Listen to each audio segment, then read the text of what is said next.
国际广播电台。ये China radio international है।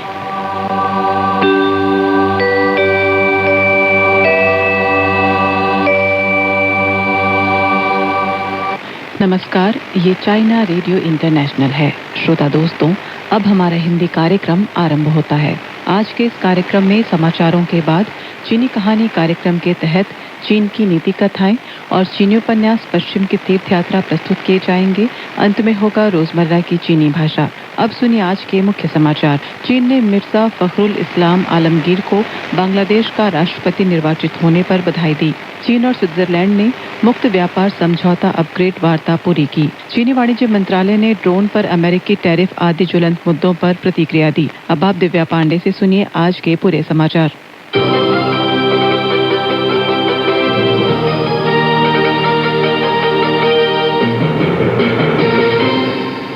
चीनी विदेश मंत्रालय के प्रवक्ता लिन चेन ने 21 अगस्त को बताया कि चीन मिर्जा फखरुल इस्लाम आलमगीर को बांग्लादेश का राष्ट्रपति निर्वाचित होने पर बधाई देता है और बांग्लादेश सरकार के साथ समान कोशिश कर नए युग में चीन बांग्लादेश साझा भविष्य वाले समुदाय का निर्माण निरंतर आगे बढ़ाने को तैयार है। संबंधित सवाल के जवाब में प्रवक्ता ने कहा कि चीन बांग्लादेश संबंध के विकास को बड़ा महत्व देता है और बांग्लादेश सरकार के साथ समान कोशिश कर दोनों देशों के नेताओं के बीच संपन्न अहम समानताएं अच्छी तरह लागू कर उच्च गुणवत्ता से बेल्ट एंड रोड सह निर्माण बढ़ाने और विभिन्न क्षेत्रों के आदान प्रदान व सहयोग का विस्तार करने के लिए उत्सुक है।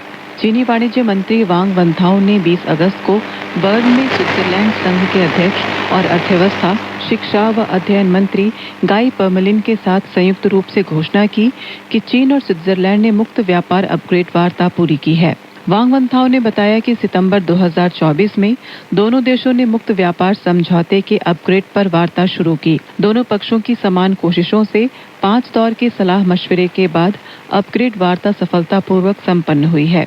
दोनों पक्षों ने वस्तु, सेवा, निवेश, नियमावली आदि अनेक क्षेत्रों में अधिक ऊंचे स्तर वाले दोतरफा खुलेपन का वादा किया है, जो दोनों देशों के आर्थिक व व्यापारिक सहयोग के लिए नया अवसर लाएगा। पर्मेलिन ने कहा कि समझौते का सफल अपग्रेड द्विपक्षीय संबंध के विकास में एक और मील का पत्थर है, जो दोनों देशों के उद्यमों में दीर्घकालीन विकास के लिए अधिक स्थिर, पारदर्शी और अनुमानित तांत्रिक गारंटी प्रदान करेगा। इसने दोनों पक्षों द्वारा खुलेपन, सहयोग व मुक्त व्यापार बढ़ाने का सकारात्मक संकेत भी भेजा है।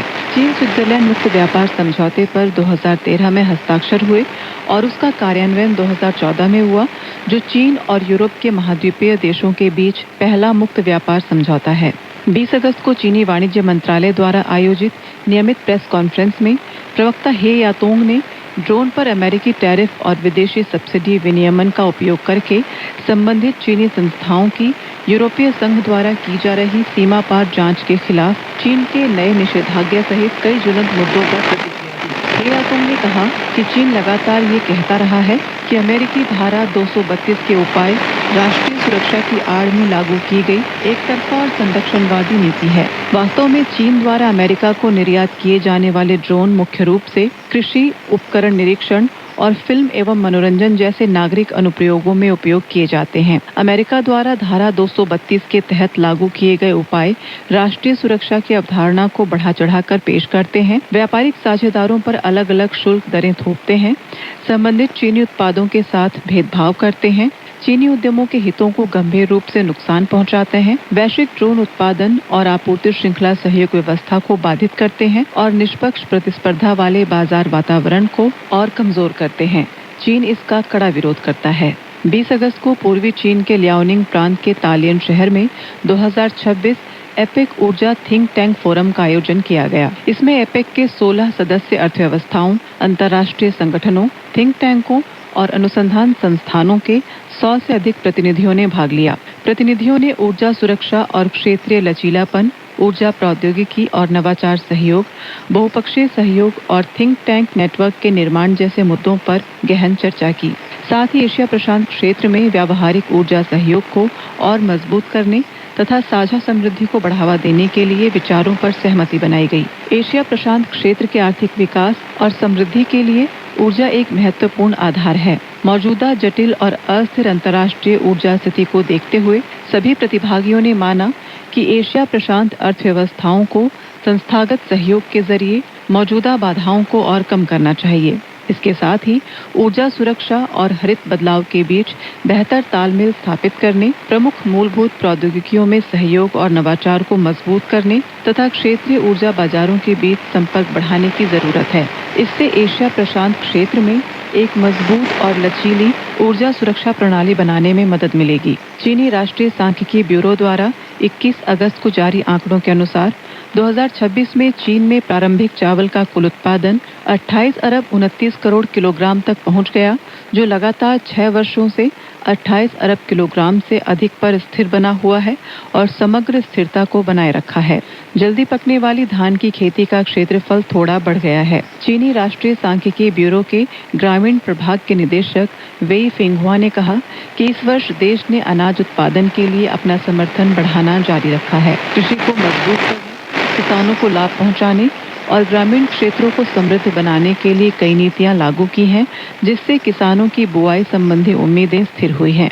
इस वर्ष के पहले 7 महीनों में चीन के विशाल बाजार ने अपनी मजबूत मांग और वस्तुओं को खपाने की क्षमता का प्रदर्शन जारी रखा। इस दौरान आयात की वृद्धि लगातार निर्यात से अधिक रही। दुनिया भर से उच्च गुणवत्ता वाले कृषि उत्पाद, उपभोक्ता वस्तुएं और औद्योगिक उत्पाद तेजी से चीनी बाजार में पहुंच रहे हैं। विश्व के दूसरे सबसे बड़े आयात बाजार के रूप में चीन का आयात लगातार 17 वर्षों से वैश्विक स्तर पर दूसरे स्थान पर बना हुआ है। वर्तमान में चीन 63 देशों पर शून्य शुल्क नीति लागू कर रहा है। इस वर्ष की पहली छमाही में चीन का आयात पहली बार 100 खरब युआन से अधिक हो गया, जो पिछले वर्ष की इसी अवधि की तुलना में 22.1% अधिक है। वहीं 150 से अधिक देशों और क्षेत्रों की वस्तुएं सफलतापूर्वक चीनी बाजार में पहुंच रही हैं।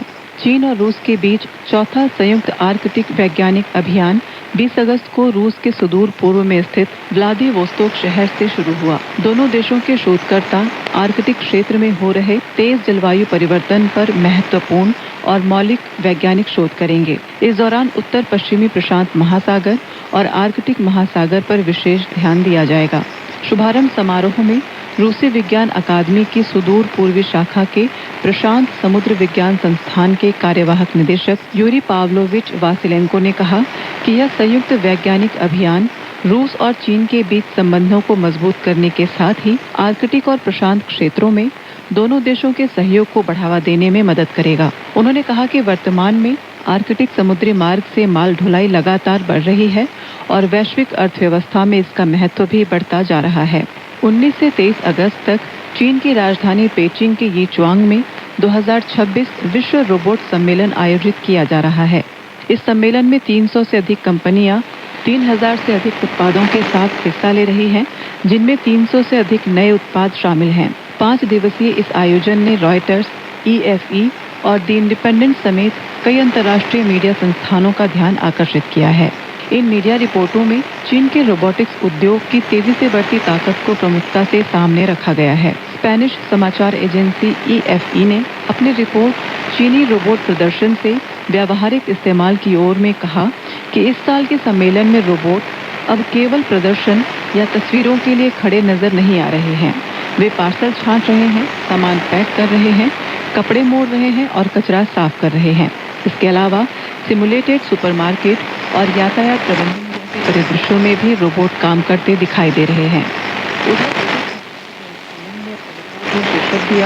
चीन ने विश्व रोबोट सम्मेलन में सबसे रोमांचक और भविष्य की झलक दिखाने वाले ह्यूमनॉइड रोबोट प्रदर्शित किए। रिपोर्ट में 0.85 मीटर लंबी टांगों वाले सुपरमैन रोबोट का जिक्र भी किया गया है, जो 2 मीटर ऊंची छलांग लगा सकता है और 12.66 मीटर प्रति सेकंड की रफ्तार से दौड़ सकता है। भारतीय मीडिया रिपोर्टों के अनुसार पश्चिमी भारत के गुजरात में नकली शराब पीने से 9 लोगों की मौत हो गई है और अन्य 39 लोगों का इलाज चल रहा है। खबरों के मुताबिक ये घटना गुजरात के भावनगर जिले में हुई, जहां कई इलाकों के निवासियों की नकली शराब पीने से मौत हो गई।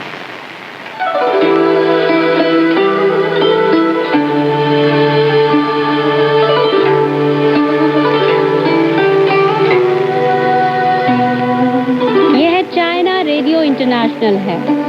आप सुन रहे हैं अपनी दोस्त और होस्ट लीला भट्ट के साथ चीनी कहानी कार्यक्रम।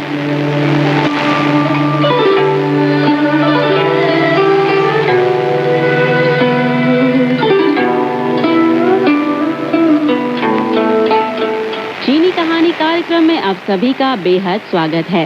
दोस्तों, आज के इस कार्यक्रम में मैं आपको सुनाऊंगी कहावत से जुड़ी एक कहानी, जिसका शीर्षक है टूटा हुआ दर्पण पुनः जुड़ना। इसे चीनी भाषा में हुओजिंग छोंगयुआन कहा जाता है। हुओजिंग का अर्थ है टूटा हुआ शीशा या दर्पण। छोंग का अर्थ है एक बार फिर। युआन का अर्थ है गोल। कुल मिलाकर कहा जाए तो हुओजिंग छोंगयुआन का अर्थ टूटा हुआ शीशा या दर्पण एक बार फिर गोल बना से है। तो आइए सुनते हैं यह कहानी विस्तार में।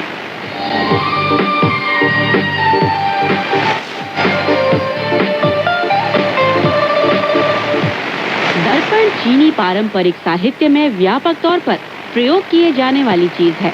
लेखक आमतौर पर पूर्णिमा को दर्पण का रूप मानते हैं।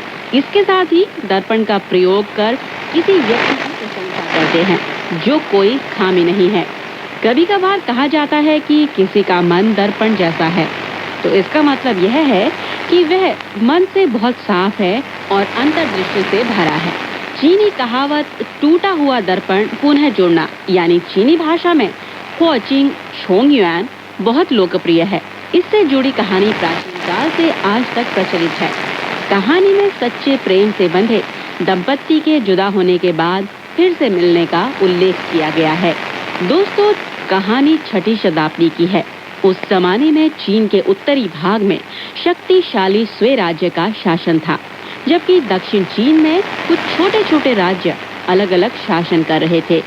इन छोटे राज्यों में छन राज्य की राजधानी चियनखांग यानी आज पूर्वी चीन के जियांगसू प्रांत की राजधानी नानजिंग में थी। उत्तर चीन का सशक्त स्वे राज्य हर वक्त दक्षिण के इन छोटे राज्यों को हड़प कर देश का एकीकरण करने की ताक में था। शी तोयान छन राज्य के सम्राट छन शुपाओ का एक वरिष्ठ सेवक था। सम्राट छन शुपाओ की छोटी बहन राजकुमारी ले छांग थी। दोनों पति पत्नी में गहरा प्रेम था। छन राज्य का शासन बहुत भ्रष्ट और पतित था। शी तोयान को मालूम था कि इस राज्य का एक न एक दिन जरूर विनाश होगा, इसलिए वह हमेशा चिंता में डूबा रहता था। एक दिन शी तोयान ने बड़े चिंतित लहजे में अपनी पत्नी से कहा, हमारे राज्य में जल्द ही भारी गड़बड़ी होगी। उस समय मैं सम्राट की रक्षा करने के काम से अलग नहीं हो सकूंगा।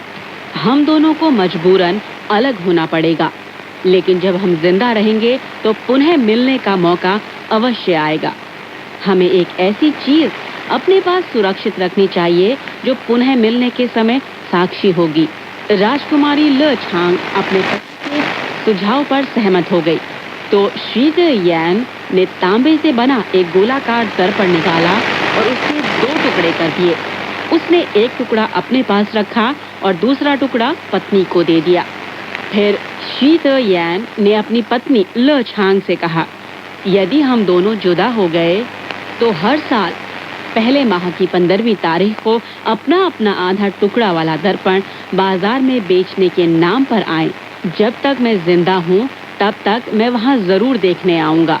यह टूटा हुआ दर्पण हमारे पुनः मिलन का साक्षी होगा। इसके बाद ज्यादा समय नहीं बीता। उत्तर चीन को एकीकृत कर स्वे राज्य के सम्राट स्वे वंती यानी यांगचियन ने सेना भेजकर छन राज्य की राजधानी चियनखांग पर हमला बोल दिया। कमजोर छन राज्य जल्दी ही नष्ट कर दिया गया और उसका सम्राट भी मारा गया। शी तोयान फरार हो गया। छन राज्य पर विजय पाने में योगदान करने वाले लोगों को इनाम देने के लिए स्वे वंती ने युद्ध के दौरान पकड़ी गई छन राज्य की राजकुमारी ले छांग को उपपत्नी के रूप में अपने मंत्री यांगसू के हवाले कर दिया। फरार हुए शी तोयान को बाद में पता चला कि उसकी पत्नी ले छांग स्वे राजवंश की राजधानी ताशिंग यानी आज उत्तर पश्चिमी चीन के शांसी प्रांत की राजधानी शियान में है, तो वह ताशिंग आ पहुंचा। हर देर रात वह दर्पण का आधा भाग निकालकर अपनी पत्नी के साथ बीते सुनहरे दिनों की याद करता रहता। उसकी पत्नी पूर्व छन राज्य की राजकुमारी ले छांग सुई राज्य के राजवंश के मंत्री यांगसू के भवन में छोटी पत्नी के रूप में अत्यंत सुखी जीवन तो बिताती थी, किंतु उसके मन में पति की याद हमेशा रहती थी। वह भी अक्सर दर्पण का अपना पास वाला आधा भाग निकालकर बीते समय को याद करती रहती। साल के पहले माह की 15वीं तारीख का दिन आखिरकार आ गया। शीदयान ताशिंग शहर के रौनक वाले बाजार में जा पहुंचा। उसने देखा कि वहां एक वृद्ध व्यक्ति ऊंचे दाम पर आधा टुकड़ा वाला दर्पण बेचने बैठा था। ऊंचे दाम की वजह से कोई भी आधे दर्पण को खरीदने को तैयार नहीं था, इसलिए वह वृद्ध व्यक्ति बाजार में एक जगह से दूसरी जगह जा रहा था। शीदयान आगे बढ़कर वृद्ध से आधा दर्पण खरीदने के बहाने पर उसके पास गया। गौर से देखने पर उसे मालूम हुआ कि यह आधा दर्पण उसकी पत्नी का ही था। असल में वह वृद्ध यांगसू भवन का सेवक था। राजकुमारी लछांग ने अपने पति की तलाश के लिए वह आधा दर्पण उसे बाजार बेचने ले जाने को भेजा था। पत्नी का आधा दर्पण देखकर शीदयान ने एक कविता लिखकर वृद्ध सेवक को वापस राजकुमारी लछांग को देने के लिए कहा। कविता का भावार्थ इस प्रकार था: दर्पण का आधा हिस्सा तेरे साथ गया, वह जब लौटा पर तुम नहीं पहुंची, नहीं प्रतिबिंबित तेरी छवि दर्पण में, महज रही उसमें रात की चांदनी। अपने पति के पास सुरक्षित आधी भाग का दर्पण और उसकी कविता देखकर राजकुमारी लछांग बड़े दुख और अवसाद में पड़ गई।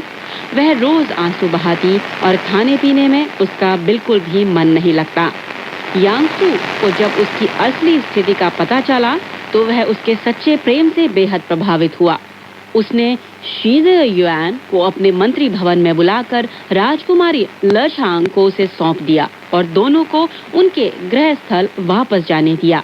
इसके साथ ही यांगसू ने उन दोनों को बहुत सारी धन दौलत भी भेंट की। इस तरह शीदयान और लछांग का पुनः मिलन हुआ। उनकी यह मनमोहक प्रेम कहानी बाद में चीन में टूटा हुआ दर्पण के पुनः मिलन के नाम से मशहूर हो गई।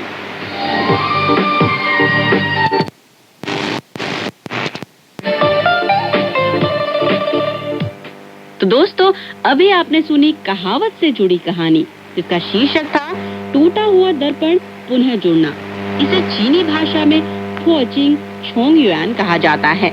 साहित्य रचनाओं में टूटा हुआ दर्पण पुनः जुड़ना यानी फोचिंग छोंगयुआन नाम के कहावत का प्रयोग आमतौर पर संबंध विच्छेद या विछोह के बाद पति पत्नी का पुनः मिलन को दर्शाने के तौर पर किया जाता है।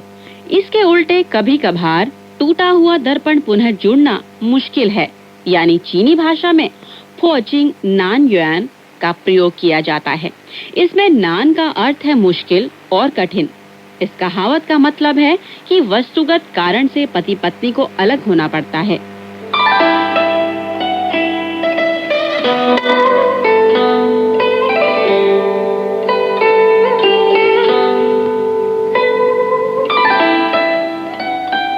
तो आइए बिना देर किए हुए सुनते हैं बुद्धि से जुड़ी एक कहानी, जिसका शीर्षक है चांग हंग और भूकंप सूचक यंत्र। इसे चीनी भाषा में चांग हंग और टीतोंग ई कहा जाता है। इसमें चांग हंग व्यक्ति का नाम है, ह का अर्थ है और, जबकि टीतोंग ई का अर्थ है भूचाल या भूकंप सर्वेक्षण यंत्र।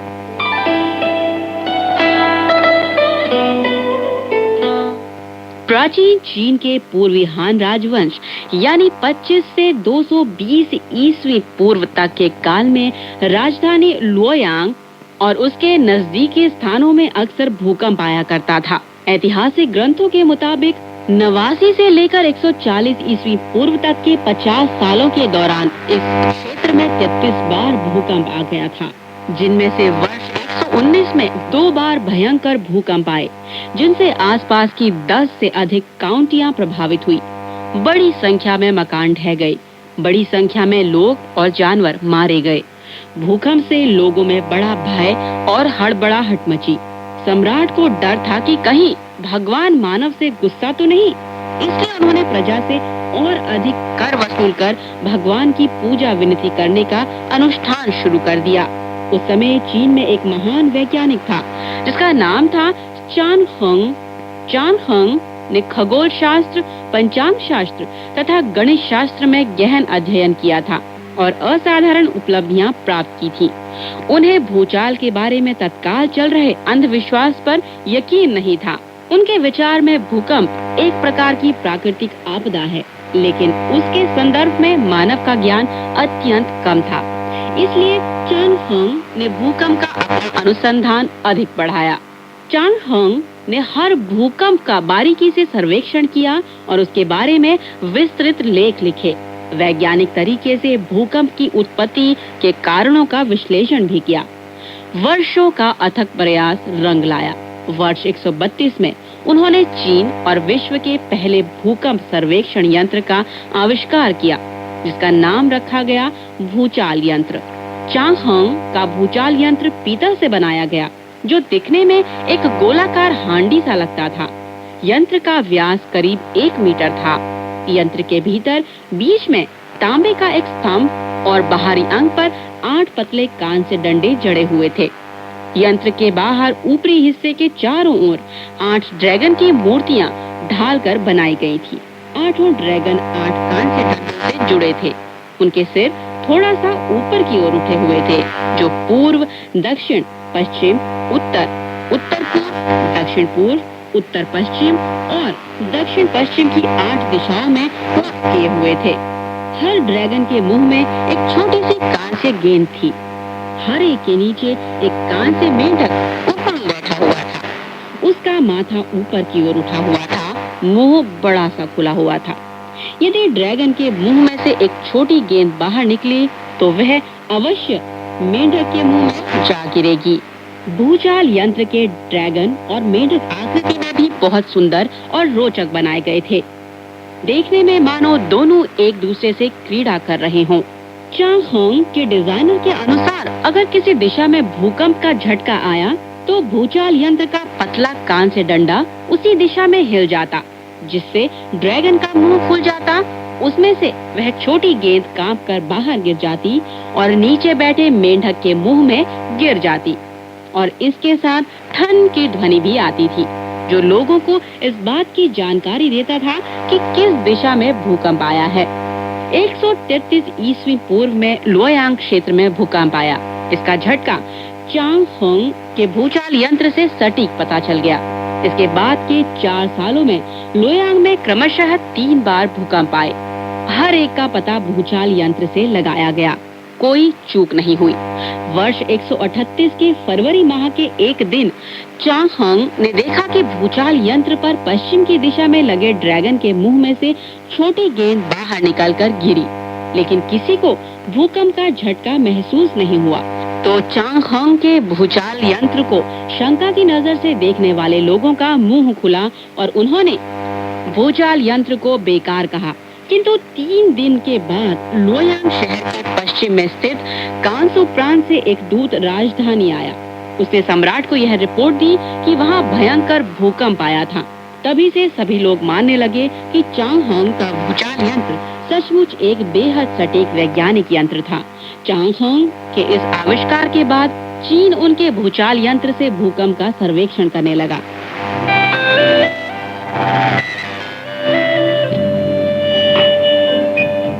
अभी आपने सुनी पूर्वी हान राजवंश में महान वैज्ञानिक चान हंग और भूचाल यंत्र के बारे में एक कहानी। इसे चीनी भाषा में चांग हंग फ ती तोंग ये कहा जाता है। दोस्तों, आज के इस कार्यक्रम में मैं आपको सुनाऊंगी कहावत से जुड़ी एक और कहानी, जिसका शीर्षक है नानखो का सपना। इसे चीनी भाषा में नानखो ई मंग कहा जाता है। इसमें नानखो एक जगह का नाम है, जबकि ई संख्यावाचक शब्द एक है और मंग का अर्थ है सपना। चीनी भाषा में नानखो का सपना कहावत के रूप में अव्यवहारिक दीवा स्वप्न कहलाता है, जिसके पीछे एक दिलचस्प कहानी प्रचलित है।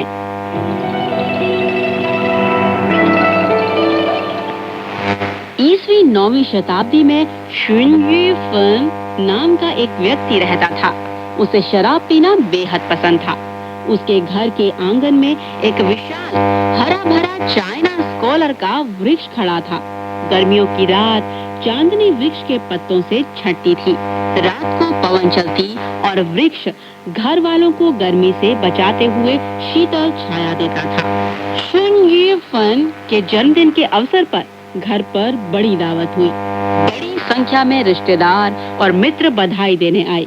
खुशी के माहौल में शुन ये फन ने कुछ ज्यादा ही शराब पी ली थी। रात को सभी रिश्तेदार और मित्र चले गए तो शुन ये फन शराब के नशे में चूर होकर चाइना स्कॉलर वृक्ष के नीचे जाकर विश्राम के लिए बैठ गया। थोड़ी ही देर में वह सपनों की दुनिया में खो गया। शुन ये फन सपने में यह देख रहा था कि 2 राजकीय दूतों के निमंत्रण पर वह एक विशाल वृक्ष की गुफा में प्रवेश कर चुका है। गुफा के भीतर आकाश बेहद साफ था। धूप सुहावनी, बिल्कुल एक अलग सी दुनिया लगती थी, जिसका नाम था महास्कॉलर वृक्ष राज्य। उस समय इसकी राजधानी में अफसरों के चुनाव के लिए परीक्षा चल रही थी, तो शुन ये फन ने भी अपना नामांकन करवाया। 3 परीक्षाएं चली। तीनों में शुन ये फन ने अच्छे लेख लिखकर ऊंचे अंक पाए। जब परीक्षा का अंतिम परिणाम निकला तो उसका स्थान पहला था। लिखित परीक्षा के बाद राजा के सामने मौखिक परीक्षा भी चली। राजा ने देखा कि शुन ये फन शक्ल सूरत में बेहद सुंदर था और बेहद प्रतिभाशाली भी, तो बहुत पसंद आया।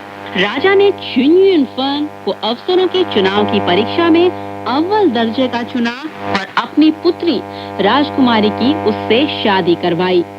इस तरह शुन ये फन का नाम राजधानी में बेहद मशहूर हो गया।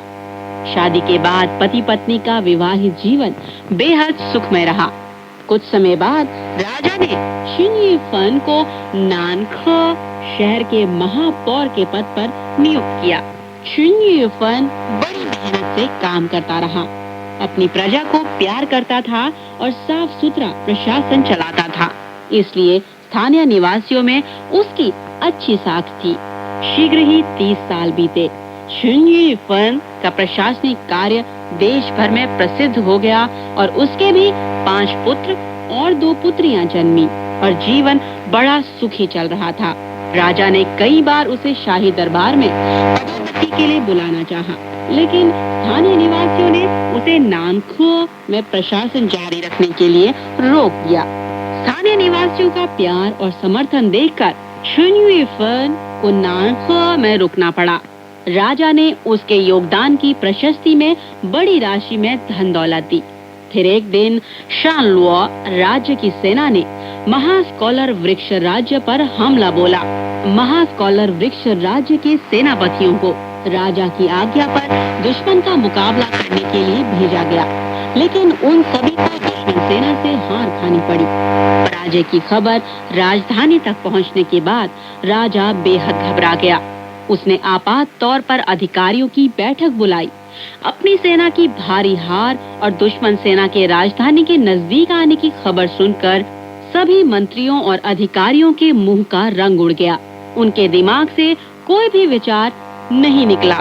राजा को मंत्रियों की इस हालत पर बेहद गुस्सा आया। उसने कहा, तुम लोग शांति के समय बड़ा आराम करते थे और दुनिया का सुख भोग कर चुके थे, लेकिन जब देश पर कहर आया तो तुम सभी लोगों के मुंह सील हो गए और बड़े डरपोक निकले तुम लोग। तुम लोगों के क्या काम आ सकते हो? इसी मौके पर वजीर को नानखे के प्रशासन में असाधारण योग्यता वाले शुन ये फन की याद आई, तो उसने राजा से शुन ये फन की सिफारिश की। राजा ने तुरंत आज्ञा देकर शुन ये फन को राज्य सेना का सेनापति नियुक्त कर युद्ध के मोर्चे पर भेजा। राजा की आज्ञा पाकर शुन ये फन फौरन सेना लेकर दुश्मनी सेना का मुकाबला करने गया, लेकिन उसे रणनीति और युद्ध कला का ज्ञान नहीं था, इसलिए दुश्मन सेना से युद्ध चलते ही उसे भारी हार झेलनी पड़ी। उसकी सेना को भारी नुकसान पहुंचा। वह भी युद्धबंदी बनने से बाल बाल बचा। राजा को शुन ये फन से बड़ी निराशा हुई और उसने उसे सभी पदों से खारिज कर दिया और उसे एक मामूली व्यक्ति के रूप में घर वापस लौटाया। अपनी जिंदगी भर की ऊंची साख नष्ट होने पर चुन युफन को असहनीय लज्जा और रोष आया। वह ऊंची आवाज में चीखा। इसी वजह से उसका सपना भी टूट पड़ा और वह जाग उठा। सपने से जागने के बाद चुन युफन ने अपने सपने में देखी चीजों का पता लगाने की कोशिश की तो पाया कि उस विशाल चाइना स्कॉलर वृक्ष के नीचे चींटियों का एक बड़ा गड्ढा था। उसमें चींटियों का झुंड रहता था। तो दोस्तों, अभी आपने सुनी नानखो का सपना शीर्षक कहानी। इसे चीनी भाषा में नानखो ईमंग कहा जाता है। कहानी प्रकाशित होने के बाद नानखो का सपना वाली कहावत भी चीन में बेहद मशहूर हो गई, जो यह दर्शाता है कि जीवन निराकार होता है और समृद्धि और बल अधिकार क्षणिक होता है।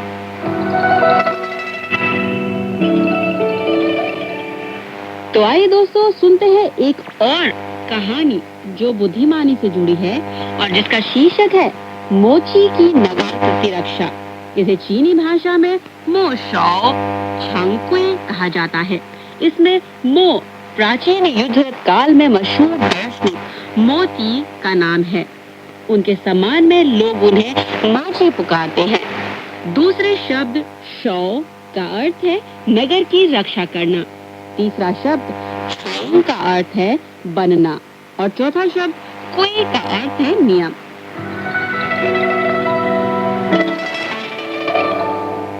चीन के युद्धरत राज्यकाल यानी 475 से 221 ईस्वी तक के समय में मोची एक बहुत प्रसिद्ध दार्शनिक था। उसका नाम मोती था।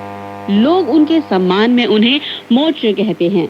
प्राचीन काल में किसी असाधारण विद्वान के सम्मान में आमतौर पर च का प्रयोग किया जाता था, जैसा कि कन्फ्यूशियस को खुंग-च, ताओ धर्म के संस्थापक लाओ-च इत्यादि। मोची का जन्म ईसा पूर्व वर्ष 476 में सोंग राज्य में हुआ और इसी पूर्व साल 390 उसका देहांत हो गया। उस जमाने में चीन पर कई छोटे बड़े राज्यों का शासन हुआ करता था, जिनमें से छू एक बड़ा राज्य था और सोंग छोटा। कुंग शू पान नाम का एक शिल्पकार उस समय बेहद मशहूर था। उसने छू राज्य के लिए शहरी दीवार पर चढ़ाई करने में उपयोगी शस्त्र का आविष्कार किया। नाम रखा गया था बादल सीढ़ी। लकड़ी से बनी इस प्रकार की सीढ़ी बेहद ऊंची और विशाल थी। दुश्मन के शहर की दीवार और दरवाजे पर चढ़ाई करने वाला एक शक्तिशाली अस्त्र साबित हुआ था। बादल सीढ़ी के सफल निर्माण के बाद छू राज्य अपने से छोटे वाले सोंग राज्य पर हमला बोलने की तैयारी में था। खबर पाने के बाद मोच 10 दिन और 10 रात का सफर तय कर छू राज्य की राजधानी पहुंचा और वह इस युद्ध को रोकने के लिए कुंग शू पान से मिलना चाहता था। जब कुंग शू पान से वह मिला तो उसने कहा, उत्तरी भारत में एक व्यक्ति ने मेरा अपमान किया है। मैं आपकी मदद से उसे मार डालना चाहता हूँ। मोची की यह बात सुनकर कुंग शू पान बेहद नाखुश हुआ और कुछ नहीं बोला। मोची ने फिर कहा, उस आदमी की हत्या करने के बदले में मैं आपको ढेर सारा धन दे सकता हूँ। कुंग शू पान ने जवाब देते हुए कहा, मैं एक नेक व्यक्ति हूँ, पैसे के लिए दूसरों को जान से नहीं मारना जानता हूँ। तब मोची ने कहा, छू राज्य एक बड़ा राज्य है। उसकी जनसंख्या ज्यादा तो नहीं है, पर भूमि विशाल है। लेकिन अब वह एक छोटे कमजोर सोंग राज्य पर आक्रमण करने को तैयार हो गया है। यह अन्यायपूर्ण युद्ध होगा। आप तो कहते हैं कि आप मानव की हत्या नहीं करना चाहते, पर जब युद्ध छिड़ेगा तो बड़ी संख्या में बेगुनाह लोग आपके नई तरह के शस्त्र से मारे जाएंगे। तो इसमें और खुद आपके हाथों से कत्लेआम किए जाने में क्या फर्क है? कुंग शू पान के मुंह से कोई शब्द नहीं निकल पाया। उसने वाद विवाद को टालते हुए कहा, सोंग राज्य पर आक्रमण करने का फैसला छू राज्य ने लिया था। इस तरह मोची और कुंग शू पान दोनों छू राजा के पास गए। छू राजा से मिलने के बाद मोची ने सर्वप्रथम राजा से कहा, महाराज, मैं आपसे एक प्रश्न पूछना चाहता हूँ, कृपया अनुमति दे। मोची ने कहा, अब कोई अपनी सुंदर गाड़ी छोड़कर पड़ोसी की खस्ताहाल गाड़ी तथा अपने सुंदर वस्त्र छोड़कर पड़ोसी के फटे पुराने वस्त्रों की चोरी करना चाहता है। क्या ऐसा आदमी ठीक है? मोचर के जाल में फंसकर छू राजा तुरंत बोला। वह जरूर चोरी करने का आदी हो चुका है। बस इसी मौके का लाभ उठाकर मोचर ने कहा, छू राज्य की विशाल भूमि है और सोंग राज्य बेहद छोटा है। दोनों की तुलना सुंदर गाड़ी और खराब गाड़ी से होती है। छू राज्य में प्रचुर संसाधन है, सोंग राज्य बेहद गरीब है। वे भी सुंदर कपड़े और फटे पुराने कपड़ों के तुल्य है। इसलिए मैं कहता हूँ कि जब छू राज्य सोंग राज्य पर हमला कर रहा है तो वह उस चोर जैसा बन जाएगा। इसका जवाब देने के लिए छू राजा के पास एक भी शब्द नहीं रहा, लेकिन उसने बड़े अहंकार के साथ कहा, आपने ठीक कहा है, किंतु कुंग शुपान ने मेरे लिए शक्तिशाली बादल सीढ़ी बनाई है। मैं अवश्य सोंग राज्य पर धावा बोलूंगा। इसे सुनकर मोचर ने बड़े शांत भाव में कहा, असल में वह बादल सीढ़ी भी कोई अभेद्य अस्त्र नहीं है। मैं कुंग शुपान से मिसाल के तौर पर वार प्रतिवार कर दिखा सकता हूँ। मोचर का सुझाव मानकर छू राजा ने दोनों के लिए युद्ध साधनों के नमूने तैयार किए, जिनमें शहरी दीवार, प्रतिरक्षा के अस्त्र, बादल सीढ़ी और हमले के साधन शामिल थे। दोनों के बीच मिसाल के तौर पर युद्ध हुआ। कुंग शुपान ने हर तरह के अस्त्रों और तरीकों से सोंग राज्य की शहरी दीवार पर चढ़ाई करने की कोशिश की और मोचर की प्रतिरक्षा के सामने विफल हो गई। अंत में जब कुंग शुपान के सभी शस्त्र खत्म हो गए, तभी शहर की रक्षा के लिए मोचर के पास कुछ साधन और बचे थे। कुंग शुपान ने अपनी हार नहीं मानी। उसने मोचर से कहा, मेरे पास आपका सामना करने का तरीका है, पर मैं नहीं बताऊंगा। मोचर ने कहा, मैं भी जानता हूँ कि किस तरीके से आपका मुकाबला किया जा सकता है। मैं भी नहीं बताना चाहता हूँ। छू राजा ने मोचर से उनकी बातचीत का मतलब पूछा तो मोचर ने जवाब देते हुए कहा, कुंग शुपान का मकसद मुझे मारकर खत्म कर देना है। वह सोचते हैं कि मुझे मारने के बाद सोंग राज्य में छू राज्य का आक्रमण रोकने के लिए कोई व्यक्ति नहीं रहेगा, किंतु वे नहीं जानते कि मैंने अपने इन सभी तरीकों को अपने शिष्यों को भी सिखाया है। मेरी हत्या की गई तो भी सोंग राज्य के शहरी दरवाजे को नहीं तोड़ा जा सकता। इस बात का पता चलने पर छू राज्य के पास कोई चारा नहीं रहा। उसने विवश होकर कहा, मैंने सोंग राज्य पर हमला न करने का निश्चय किया है। इस तरह मोचर ने अपनी बुद्धिमता और हिम्मत के बल पर सोंग राज्य को युद्ध के संकट से बचाया। तो दोस्तों, अभी आपने सुनी बुद्धिमानी से जुड़ी एक और कहानी, जिसका शीर्षक था मोचर की नगर प्रतिरक्षा। इसे चीनी भाषा में मो शाओ छंगकुई कहा जाता है। मोचर की यह कहानी से एक कहावत बन गई है, लेकिन इसके अर्थ में कुछ बदलाव आया है।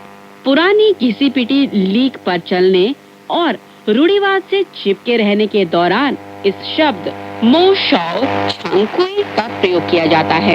अर्थ अधिक सक्रिय नहीं है, लेकिन मोचर वाकई एक बुद्धिमान व्यक्ति था। तो दोस्तों, आज का चीनी कहानी कार्यक्रम बस यहीं तक। नमस्कार, बाय बाय, जय हिंद।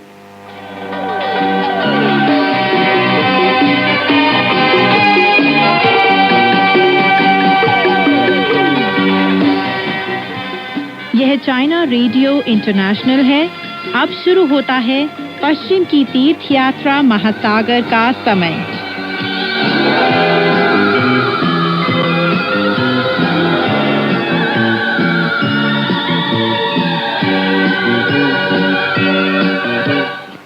नमस्कार दोस्तों, पश्चिम की तीर्थ यात्रा सुप्रसिद्ध चीनी उपन्यास लेकर हाजिर हूँ मैं, मैत्री शर्मा। आज की कहानी इस प्रकार है।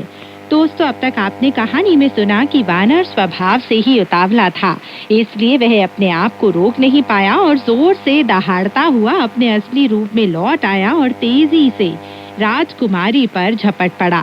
यह देखकर राजा तो चौंक गया और महारानियों और रानियों में भगदड़ मच गई। सभी प्रासाद सुंदरियां अपनी जान बचाकर भाग खड़ी हुईं। चलिए दोस्तों, कहानी को आगे बढ़ाते हैं और सुनते हैं कहानी में आगे क्या हुआ। सांचांग ने झटपट अपने कांपते हाथ राजा के कंधे पर रखते हुए कहा, राजकुल श्रेष्ठ, घबराइए मत। मेरा यह दुष्ट शिष्य अपनी तिलिस्मी शक्तियों के जरिए यह मालूम करने की कोशिश कर रहा है कि राजकुमारी असली है या नकली। यह देखकर कि स्थिति उसके विपरीत होती जा रही है, प्रेतात्मा ने वानर की पकड़ से मुक्त होकर अपने कपड़े फाड़ डाले, आभूषण और केश अलंकरण जमीन पर पटक दिए और दौड़कर शाही उद्यान में स्थानीय देवता के मंदिर में जा पहुंची।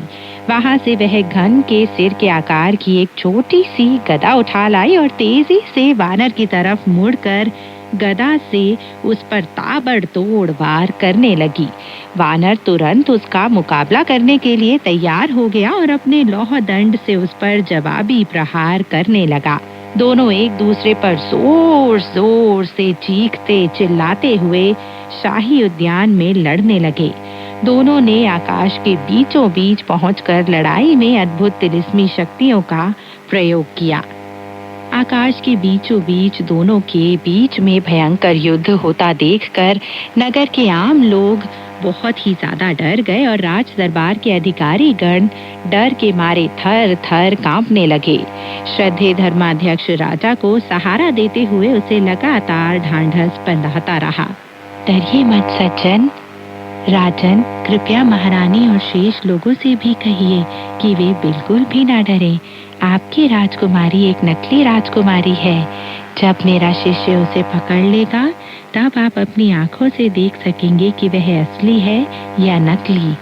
कुछ साहसी रानियां राजकुमारियों के वस्त्र और आभूषण महारानी को दिखाने के लिए ले आईं। वे बोली, ये वस्त्राभूषण राजकुमारी ने पहने हुए थे। उसने अपने वस्त्र फाड़ दिए और आभूषण जमीन पर फेंक दिए। इस समय वह बिल्कुल नग्न होकर आकाश में भिक्षुओं से युद्ध कर रही है। वह जरूर एक प्रेतात्मा ही है। अब क्या था, यह सुनने के बाद ही राजा को और महारानियों और रानियों को होश आया और उन्होंने आसमान की ओर देखा। जब प्रेतात्मा और महान मनीषी वानर के बीच आधे दिन तक युद्ध होने के बाद भी दोनों पक्षों में से कोई विजय नहीं हुआ, तो वानर ने अपना दंड ऊपर उछाला और आदेश दिया, बदलो। आदेश मिलते ही एक दंड 10 दंडों में, 10 दंड 100 दंडों में और 100 दंड 1000 दंडों में बट गए। आधा आसमान मानो लपलपाते सांपों और अजगरों से भर गया हो, जो प्रेत आत्मा पर ताबड़तोड़ वार करने लगे। अपने हाथ पैर हिलाकर प्रदर्शित एक तिलिस्मी करतब के जरिए वह विशुद्ध वायु में बदल गई और नीले आसमान में भाग खड़ी हुई। वानर ने एक मंत्र पढ़कर सभी लौह दंडों को फिर से एक लौह दंड में समाहित कर दिया और मंगलमय प्रकाश पर सवार होकर सीधा उसके पीछे दौड़ पड़ा। जब वानर देवलोक के पश्चिमी दरवाजे पर पहुंचा और वहां उसने चमचमाती ध्वजा पताकाओं को देखा तो वह बुलंद आवाज में चिल्लाया, देवलोक के द्वारपालों, कृपया इस प्रेत आत्मा को रोक लो और आगे नहीं निकलने दो। दरवाजे पर देवराज लोकपाल 4 महान सेनापतियों फांग, ल्यू, कौ और पी के साथ तैनात थे। उन्होंने अपने हथियारों के जरिए प्रेतात्मा को रोकने की कोशिश की। चूंकि वह आगे नहीं जा सकी, इसलिए पीछे मुड़कर अपनी छोटी सी गदा से वानर के साथ फिर से युद्ध करने लगी। अपना दंड घुमाते हुए वानर ने प्रेतात्मा की ओर ध्यान से देखा तो उसकी गदा का एक सिर मोटा और दूसरा पतला नजर आया। वह मूसल के सिर जैसा था जिसे ओखली में कूटने के लिए इस्तेमाल किया जाता है। उसे देखकर वानर गरजती आवाज में चिल्लाया, अरे ओ दुष्ट पिशाचिनी, तुम्हारे हाथ में यह कौन सा शस्त्र है? उसे उठाकर मुझसे लड़ने की हिम्मत तुम्हें कैसे हुई? फौरन आत्मसमर्पण कर दो, वरना मैं अपने दंड के एक ही प्रहार से तुम्हारी खोपड़ी तोड़ दूंगा। प्रेतात्मा ने दांत पीसते हुए जवाब दिया, क्या मेरे इस शस्त्र के बारे में तुम कुछ नहीं जानते? वानर ने उसकी खिल्ली उड़ाते हुए जवाब दिया, अरे ओ दुष्ट, तुमने मेरी शक्तियों की चर्चा नहीं सुनी होगी। अगर जान बचाना चाहती हो तो फौरन अपने असली रूप में लौट आओ और आत्मसमर्पण कर दो। दैत्यांगना ने जवाब दिया, मैं तुमसे परिचित हूँ। तुम वह अश्वरक्षक हो जिसने 500 साल पहले देवलोक के प्रासादों में हाहाकार मचा दिया था।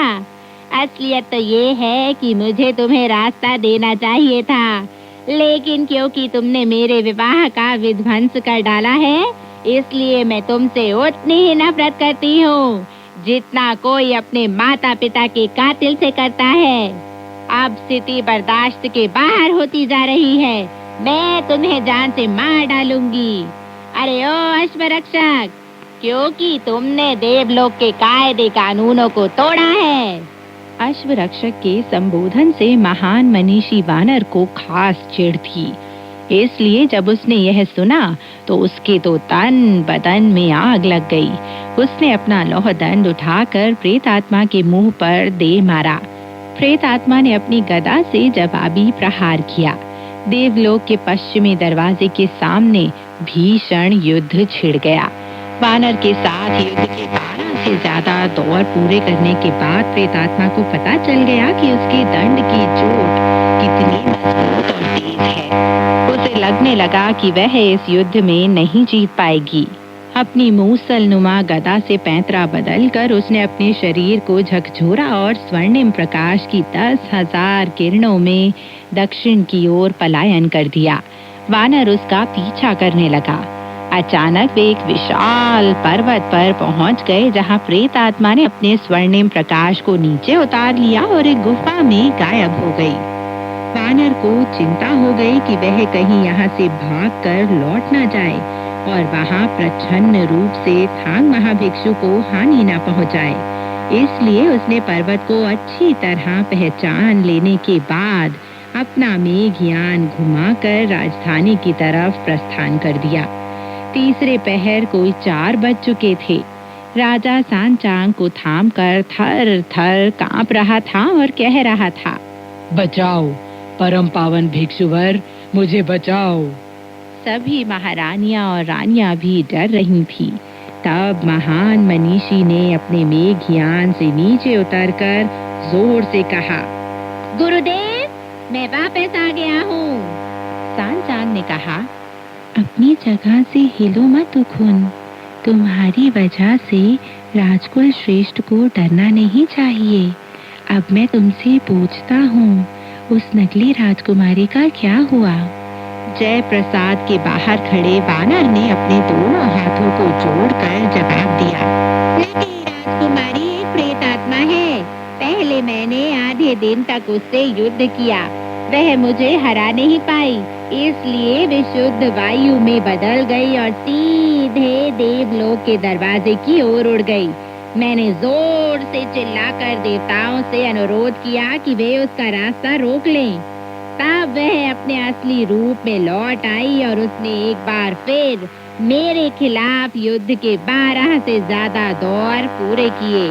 फिर उसने स्वर्णिम प्रकाश का रूप धर लिया और युद्ध में मात खाकर दक्षिण में स्थित एक पर्वत पर जा पहुंची। मैंने हर संभव कोशिश से उसका पीछा किया और मैं भी उस पर्वत पर जा पहुंचा, पर उसे कहीं भी ढूंढ नहीं पाया। तब मैं यहाँ लौट आया इस डर से कि कहीं वह आपको नुकसान पहुंचाने के लिए यहाँ न आ जाए। तो दोस्तों, आज की कहानी यहीं तक। आगे की कहानी लेकर मैं मैत्री शर्मा फिर हाजिर होंगी। तब तक के लिए नमस्कार, बाय बाय।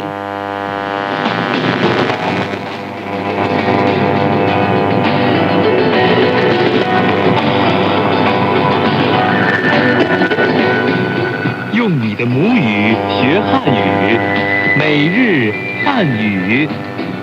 मातृभाषा में चीनी सीखें रोजमर्रा की चीनी भाषा। 用你的母语学汉语，每日汉语。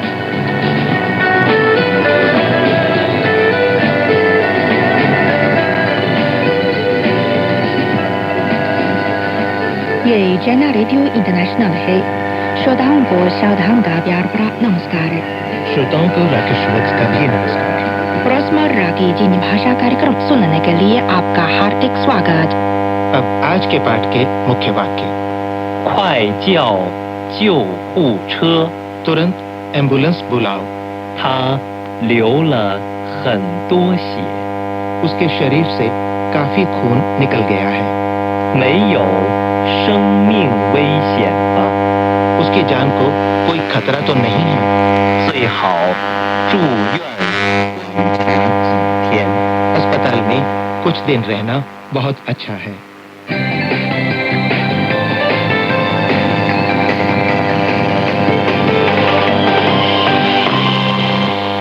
शाहजहां जी, हमारे दैनिक जीवन में अक्सर ऐसी फौरी स्थिति आ सकती है। मिसाल के लिए, यदि सड़क पर हमारे सामने यकायक कोई दुर्घटना हो जाए तो हमें तुरंत एम्बुलेंस बुलानी चाहिए। तो आप ये बताइए, इसे चीनी में कैसे कहेंगे?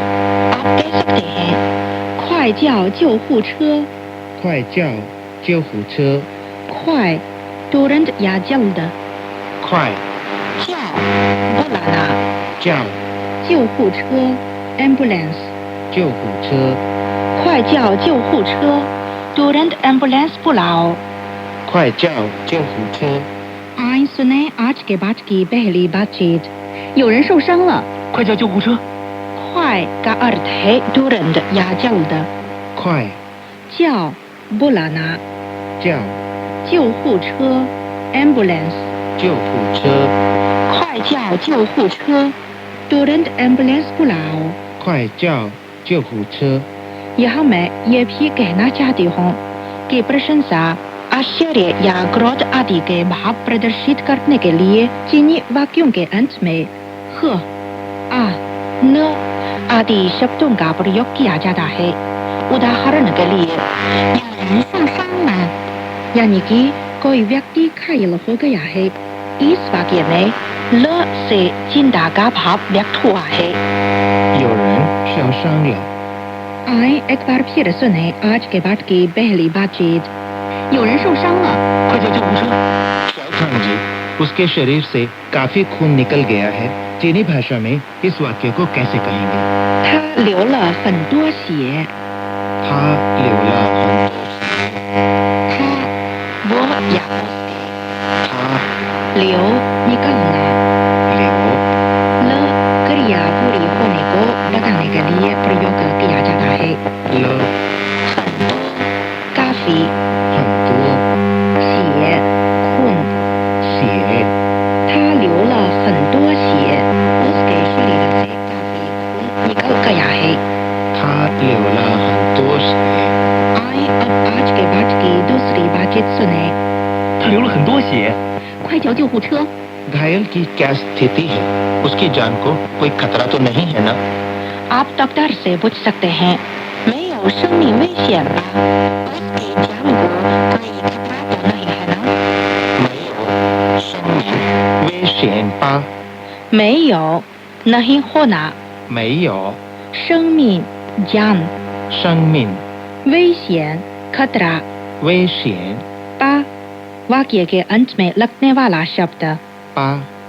没有生命危险吧没有生命危险吧？उसकी जान को कोई खतरा तो नहीं है ना? आए सुने आज के बाद की तीसरी बातचीत 没有生命危险吧不要紧，最好住院观察几天。 शाहजहां जी, डॉक्टर ने हमें बताया अस्पताल में कुछ दिन रहना बहुत अच्छा है। मुझे मालूम है डॉक्टर ने ये कहा होगा 最好住院观察几天最好住院观察几天。最好 यानी कि सबसे अच्छा 最好 ये शब्द हम पहले भी पढ़ चुके हैं। 最好 यानी कि सबसे अच्छा, 很好 यानी कि बहुत अच्छा, 好 यानी कि अच्छा। 住院 अस्पताल में रहना 住院 观察 डॉक्टर की देखरेख में 观察几天 कुछ दिन 几天最好住院观察几天 अस्पताल में कुछ दिन रहना बहुत अच्छा है। 最好住院观察几天。 तो आए आज के बाद की सारी बातचीत एक बार फिर सुने। बातचीत एक 有人受伤了快叫救护车！ बातचीत दो 他流了很多血， 快叫救护车 बातचीत तीन 没有生命危险吧不要紧，最好住院观察几天。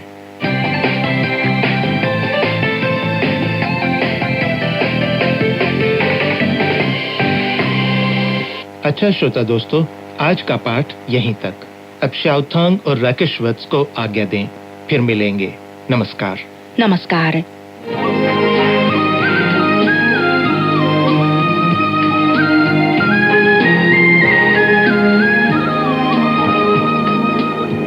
CGTN हिंदी सेवा रोजाना 5 कार्यक्रम प्रसारित करती है। हमारा पहला कार्यक्रम भारतीय समय के अनुसार सुबह 8:30 से 9:30 बजे तक, दूसरा कार्यक्रम संध्या के 6:30 से 7:30 बजे तक, तीसरा कार्यक्रम रात के 8:30 से 9:30 बजे तक, चौथा कार्यक्रम रात के 9:30 से 10:30 बजे तक और पांचवा कार्यक्रम रात के 10:30 से 11:30 बजे तक प्रसारित होता है।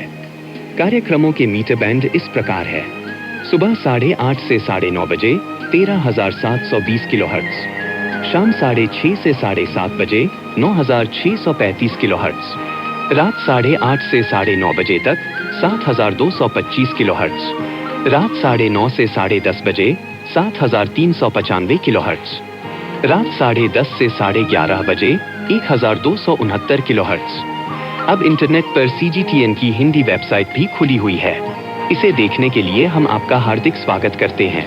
हमारी वेबसाइट का पता है hindi.cgtn.com।